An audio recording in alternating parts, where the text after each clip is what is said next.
What up, YouTube? It's your boy G YouTube back at it again with another video for you. Shout out KNICK Nation, you heard? So I'm gonna be dropping something called KNICK Nation every week.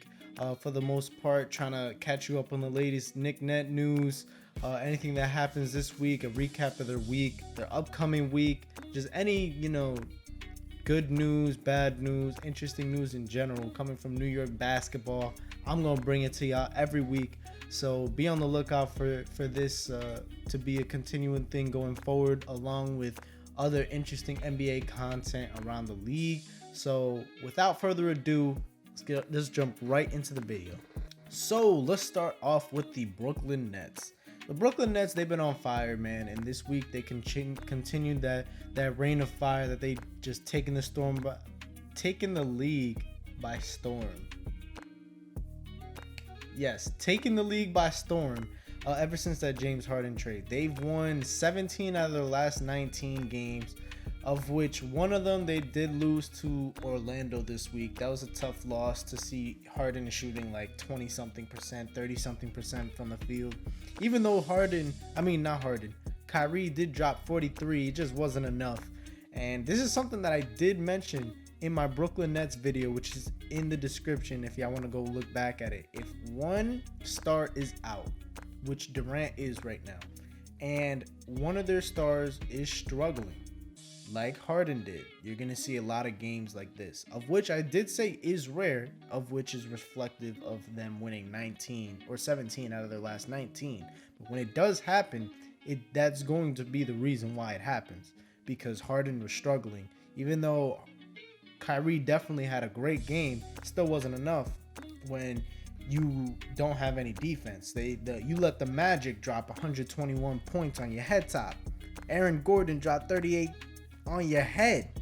And Vucevic, he did his thing. 22, he had 22 points, almost a triple double.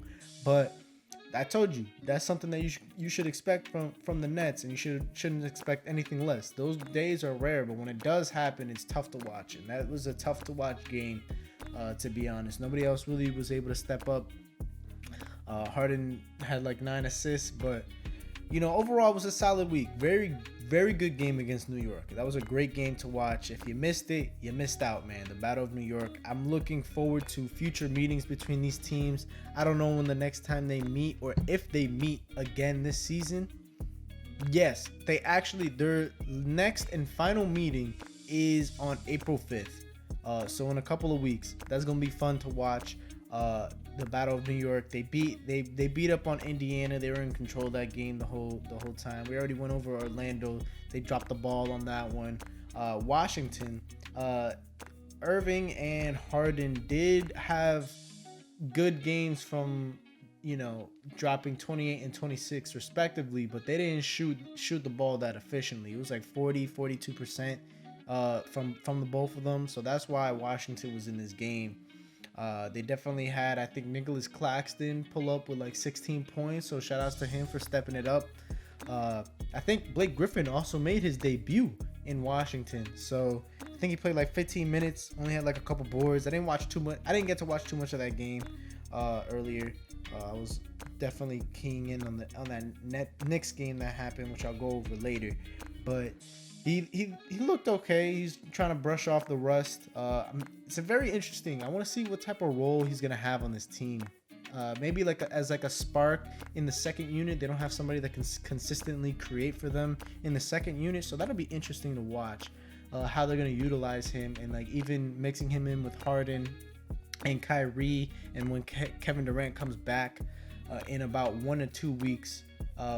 I don't know what they're gonna do with him. It's gonna be very interesting to watch with this offensive, minded team. Maybe he'll help fill in the gap when James Harden is struggling, like that game against Orlando, and he comes off the bench, with a spark, 12 to 15 points to help fill in something like that. Because Bruce Brown, you're not gonna get that consistently from him.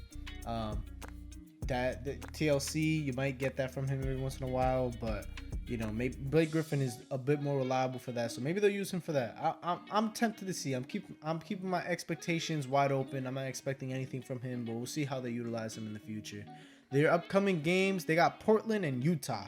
So that's going to be tough because those are back-to-back games. Portland is always going to give you a run for your money, but Utah is the best team in the NBA right now. Offensively, defensively, all around. So Tuesday, Wednesday, definitely watch out for that Utah game. It's going to be a tough one for them coming off the back-to-back. And then they got a gimme against Detroit on Friday. Maybe Blake Griffin will show up against his old team, beat up on him a little bit.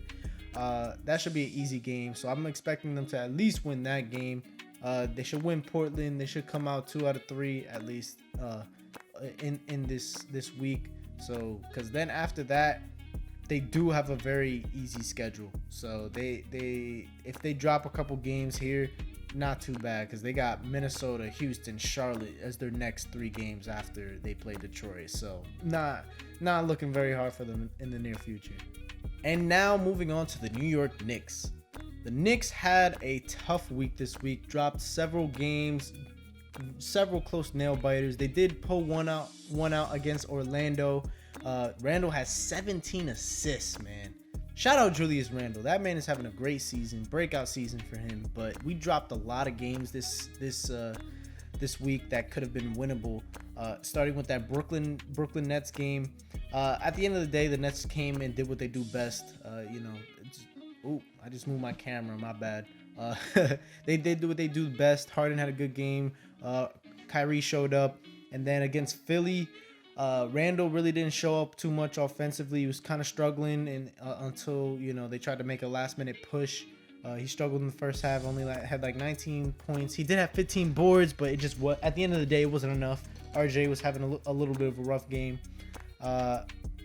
And Orlando, that was a nail biter. Shout out to Alec Burks, man. We've been missing a lot. The Knicks have been missing a lot of point guards. Been without Rose and Elfrid Payton for a while. Even though Elfrid Payton, that's debatable as to whether that's a good or bad thing for the Knicks. I will hold my peace on that right now. Actually, no, I won't. I don't like Elfrid Payton. I hope that man stays on the bench.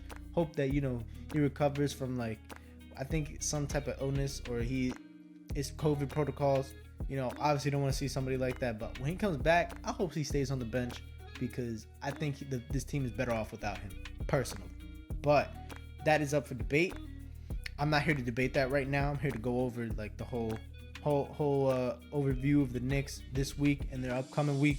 That game against Orlando, again, Alec Burks really pulled through, showing that he can slide into that point guard role every once in a while if need be.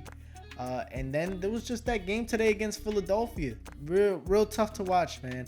It was a nail biter, up back and forth up until the end. Went into OT after Julius Randle hit a step back 3, bounced in, Kawhi-esque type, shot, bounced back in. But at the end of the day, it wasn't enough, even though there was a very questionable call at the end. Even though it was a foul on paper, a lot of those fouls, those loose ball fouls where you might get a tiny bit of a push off or not, those calls usually just don't get called that much, especially in a physical game, in a real tight game like it was. That was the call that put the Sixers over the edge. Tobias Harris went for 30, put them over the edge by hitting those last 2 free throws to ice the game.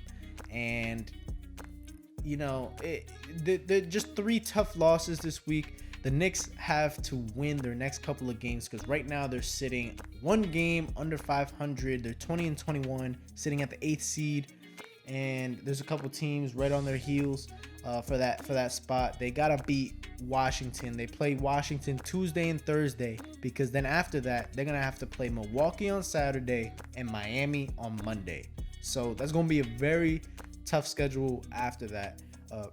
You got to play a lot of playoff teams after that. So you got to win those games against Washington. If they don't come out winning both of those games, the Knicks, they'll be in a lot of trouble in terms of playoff contention because they have one of the hardest schedules coming up in all of the NBA. Thank you for letting me know my battery's running low, PC.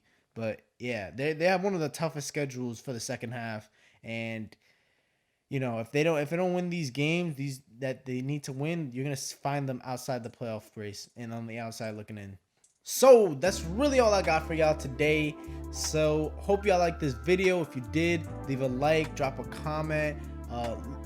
Consider subscribing and hitting that bell so you never miss a video. I'm trying to build this from the ground up. I love saying that because that's where we started, from the bottom, and then hopefully we'll have a nice big community at some point.